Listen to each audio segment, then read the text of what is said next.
চীনের দুঃখ হুয়াংহো আর জামাতের দুঃখ আমির হামজা, সেরকম বাস্তবতা তৈরি হয়েছে। বিতর্ক যেন আমির হামজার পিছু ছাড়ছেই না। সংসদে পর্যন্ত তার বিরুদ্ধে বিচারের দাবি উঠেছে এবং বিচারের দাবি তুলেছেন স্বতন্ত্র সংসদ সদস্য রুমিন ফারহানা, যিনি বিএনপির নেত্রী ছিলেন। সংসদে বডি শেমিং নিয়ে উঠেছে বিতর্ক। যাচ্ছে তাই ভাষায় ওয়াজ মাহফিলে কার ভুঁড়ি বড়, কার ভুঁড়ি ফাটালে ওর মধ্যে ট্রেন বাস এগুলো পাওয়া যাবে। পাশে মহিলা এমপি মন্ত্রীরা বসে আছেন, তারা ভুঁড়ি দেখে কি করবে। এই ব্যাপারগুলো নিয়ে যখন একজন কথা বলেন, প্রকাশ্য ওয়াজের নামে এই ধরনের বক্তব্যগুলো দেন, তখন সেটা নিয়ে আদতে সমালোচনা করার রুচিও মানুষ মাঝে মাঝে হারিয়ে ফেলে। রুমিন ফারহানা সংসদে প্রকাশ্যে দাঁড়িয়ে বললেন আমির হামজার বিচার করতে হবে। কেন বললেন, কি কথা বলেছিলেন আমির হামজা? চলুন একটু এই বডি শেমিং নিয়ে, নারীদের নিয়ে কুষ্টি বৃষ্টি কথা বলা কি কি বলেছিলেন তিনি একটু শুনে আসি এই ভিডিওতে। থাকবেন পলিটিক্স টিভির। যার কথা, জামাতের এমপি নির্বাচিত হওয়ার আগে থেকেই যথেষ্ট বিতর্ক ছিল তাকে নিয়ে।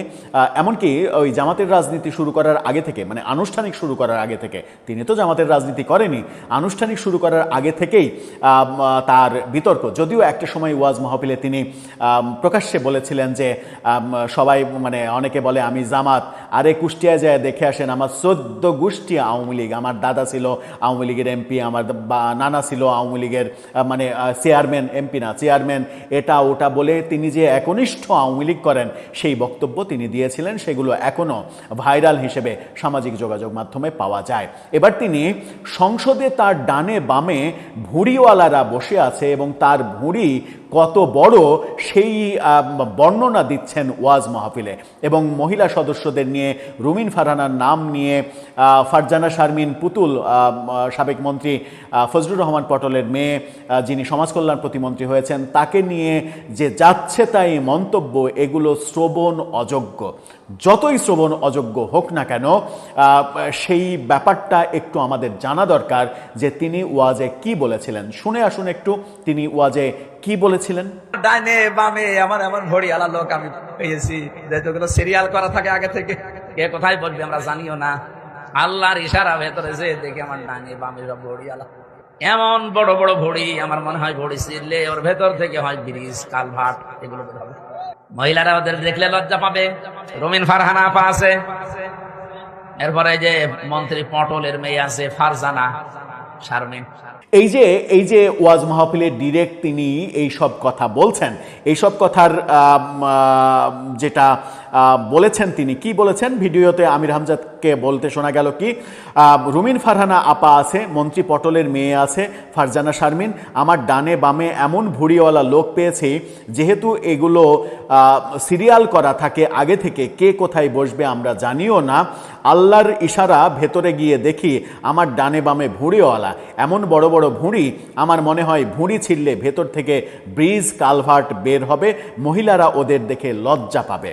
এ বিষয়ে গণমাধ্যমের প্রশ্নের জবাবে আমির হামজা বলেন, এটি 1.5 ঘন্টার একটি আলোচনা ছিল, কোথায় কি বলেছি তা কি মনে রাখা সম্ভব? মিডিয়ার কি আরও গুরুত্বপূর্ণ বিষয় নেই? অর্থাৎ মিডিয়া এটা নিয়ে কথা বলছে কেন, অন্য বিষয় নিয়ে কথা বলছে না কেন? তিনি বলছেন যে গত কয়েকদিনে তিনি মন্তব্য করেছেন কিনা এই প্রশ্নে তিনি বলছেন আমি সেটাও জানি না। অর্থাৎ তিনি ভুলে গেছেন তিনি এই কথা বলেছেন কিনা। ভিডিওতে দেখালাম। এর প্রতিবাদে সংসদে রুমিন ফারহানা কি বলছেন একটু শুনে আসুন। সংসদে উপস্থিত আমি এবং আমার আরো 2 জন নারী সহকর্মীর বিরুদ্ধে এই সংসদে উপস্থিত আরেকজন সংসদ সদস্য যে কদাকার কুৎসিত ভাষায় মানে ওয়াজ মাহফিল করেছে, যে কুৎসিত ভাষায় তারা বক্তব্য দিয়েছে, আমি আপনার কাছে এই ব্যাপারে বিচার চাইছি মাননীয় স্পিকার। আপনি বিষয়টি সংসদে দৃষ্টি আকর্ষণ করছি, আপনি বিষয়টিকে দেখবেন। রুমিন ফারহানা স্পষ্ট করে যেটা বলেছেন সংসদে, সেটা হচ্ছে যে আমার ইমিডিয়েট আগে আমার যে সহকর্মী সংসদে কথা বললেন, এটি দুঃখজনক নিঃসন্দেহে, কিন্তু স্পিকার আমি আপনার দৃষ্টিতে আরেকটি খবর আনতে চাই। আজকে একটি একটি ইংরেজি দৈনিকের নাম উল্লেখ করে তিনি বলেন যে ডেইলি স্টারে খবর প্রকাশিত হয়েছে, সংসদে উপস্থিত আমি এবং আমার আরও 2 জন নারী সহকর্মীর বিরুদ্ধে আরেকজন সংসদ সদস্য আমির হামজা যে কদাকার কুৎসিত ভাষায় ওয়াজ মাহফিল করেছেন, যে কুৎসিত ভাষায় বক্তব্য দিয়েছেন, আমি আপনার কাছে এই ব্যাপারে বিচার চাচ্ছি, এই বিষয়টি সংসদের দৃষ্টি আকর্ষণ করছি, আপনি বিষয়টি দেখবেন।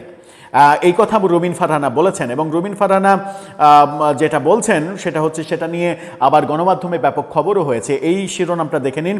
সেখানে বলা হচ্ছে সংসদে আমির হামজাকে ইঙ্গিত করে রুমিন ফারহানার ক্ষোভ।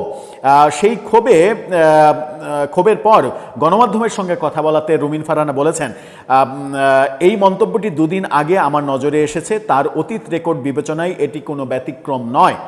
তিনি আরও বলেন, আমি অবাক হয়েছি যে সংসদে 1 সপ্তাহ যাওয়ার পরও তিনি জানেন না যে প্রতিটি সদস্যের নির্দিষ্ট আসন থাকে। তিনি ডান বামের কথা বলেছেন, অথচ বাস্তবে তার পাশে কেউ ছিল না। জামাতের এমপি হিসেবে তিনি জামাতের সদস্যদের সঙ্গেই বসেন। তিনি মন্তব্য করেন, এটি নারীদের প্রতি তাদের দৃষ্টিভঙ্গির প্রতিফলন। একটি নারী বিদ্বেষী সমাজে এটি অস্বাভাবিক নয়, তবে সবচেয়ে দুর্ভাগ্যজনক বিষয় হলো এখন তারা জনগণের আনুষ্ঠানিক প্রতিনিধি। জনগণের প্রতিনিধি এই মানুষগুলো কিভাবে হচ্ছে, যারা সংসদের ব্যাপারেও মিথ্যা কথা বলছে ওয়াজ মাহফিলে। তিনি বলছেন যে মানে জানেনই না তিনি কোথায় বসবেন, কিভাবে বসবেন, চেনেনই না তার ডানে বামে কে আছে, অথচ তার ডানে বামে জামাতের এমপি থাকার কথা, জামাতের বিরোধী দলের একটা গ্যালারি, সরকারি দলের একটা গ্যালারি, এইভাবেই সংসদে নির্ধারিত হয়। স্বতন্ত্ররা আলাদা জায়গায় বসে, এভাবেই সংসদের গ্যালারি নির্ধারিত হয়। অথচ তিনি এমন ভাব করছেন ওয়াজে যে তিনি আকাশ থেকে পড়েছেন, জানেনই না তার ডানে বামে তাদের কাউকে তিনি চেনেন না, এই ধরনের ব্যাপার করছেন। এর আগেও কদিন আগে তার বিরুদ্ধে লিগ্যাল নোটিশ দেওয়া হয়েছে, যে কারণে তিনি বলেছেন 50 কোটি টাকা ঘুষ দিতে চেয়েছে একজন কুষ্টিয়া মেডিকেল বন্ধ করে দেওয়ার জন্য, কিন্তু আমি বলেছি 100 কোটি টাকা কিংবা পুরো কুষ্টিয়া লিখে দিলেও হবে না। মানে একটা ফাঁকা আওয়াজ দিয়েছেন, দিয়ে নিজেকে বড় করার চেষ্টা করেছেন। এবার লিগ্যাল নোটিশ দেওয়া হয়েছে যে কে আপনাকে ঘুষ দিতে চেয়েছে, তার নাম বলেন। তিনি নিশ্চয় নাম বলতে পারবেন না, কারণ ওয়াজ মাহফিলে তিনি সচরাচর এই ধরনের মিথ্যা প্রোপাগান্ডার আশ্রয় নিয়ে থাকেন। এই অভিযোগ অনেক দিন থেকেই আমরা শুনছি। দর্শক, এই যে ঘটনাগুলো ঘটাচ্ছেন তিনি একের পর এক, জামাত দল হিসেবে তাকে কিছু বলছে না।